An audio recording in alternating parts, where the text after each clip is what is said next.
Hello hello hello दर्शक नमस्ते। अहिले अलिअलि कुरा के सुन्दैछु, अलिअलि मलाई बोल्न लाग्यो। श्रम संस्कृति पार्टी समावेशी भएन भनेर भनेको छ है। मेन कुरा समावेशी पार्टी कुनै पनि छैन। हेर्ने भए एमालेको त्यहाँनिर जनजाति, आदिवासी, दलित कोही छैन है। त्यसमा पनि हेर्ने हो भए नेपाली काङ्ग्रेसको हेऱ्यो, नेपाली काङ्ग्रेसको पनि सबै त्यस्तै नै छ। न आदिवासी छ, न जनजातीय छ, पिछडिएको जातिको वर्ग कोही पनि छैन हैन। माओवादीमा त्यस्तै हो, कोही पनि छैन त्यहाँ पनि। अनि अहिले पछिबाट उडाएको एउटा राम्रो पार्टी थियो र त्यसमा 6 महिनामा 21 ल्याएर चौथो दल बनेको राष्ट्रिय स्वतन्त्र पार्टी। त्यहाँ नामै छैन, त्यहाँ पनि एउटा जनजाति, दलित हैन, अनि मधेसी, पिछडिएको वर्ग कोही पनि छैन राष्ट्रिय स्वतन्त्र पार्टीमा पनि। अनि श्रम संस्कृति पार्टीलाई भन्छ जातिवादी। कसरी जातिवादी भयो श्रम संस्कृति पार्टी? श्रम संस्कृति पार्टीले त जातिवादी पनि गरेको छैन।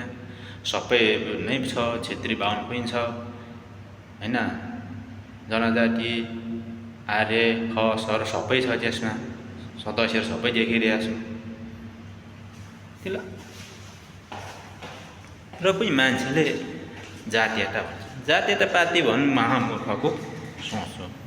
त्यो एउटा राईको पार्टी, राईले खोलेको पार्टी, अध्यक्ष राई भएको कारणले गर्दा भन्नु खोजे होला। त्यसो भए त राष्ट्रिय स्वतन्त्र पार्टीमा रवि लामिछाने बस्नुहुन्छ नि त, अरूलाई दिनु पर्थ्यो नि त हैन। समावेशी हुनु पर्यो भने त त्यही किसिमको कुरा गरेछ साथीहरूले। त्यही भएको कारणले अलिकति साथीहरू बुझेर मात्रै बोल्नु होला है।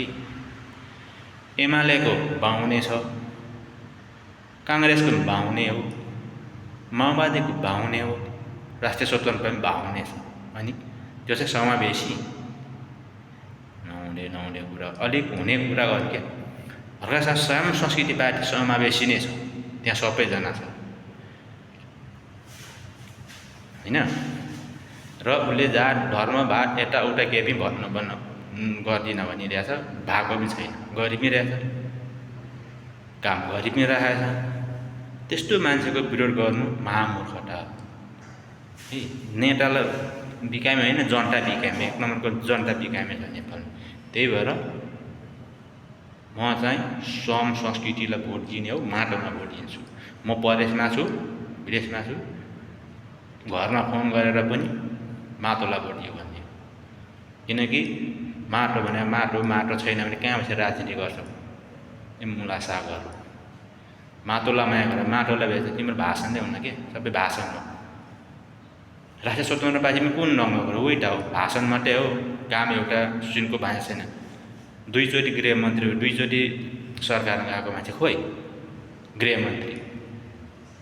अनि यस्तो हुन्छ, गृहमन्त्री 25वटा फाइल खोल्यो, 25वटा फाइल खोलेको मध्ये एउटा चाहिँ कार्यान्वयनमा आयो। त्यो फाइल कसको? रवि, उसको आफ्नै खोल्यो। त्यही भएर जेलमा बस्यो रवि लामिछाने। सिधै भन्नु पर्यो कि ऊ जेल जानुपर्ने हो भने ऊमा बस्नु पर्थ्यो, विपक्षीमा बस्नु पर्थ्यो। सरकारमा जानुहुन्छ छैन, गृहमन्त्री लिनुहुन्छ छैन रवि लामिछाने। अनि मात्रै थाहा हुन्छ के होइन।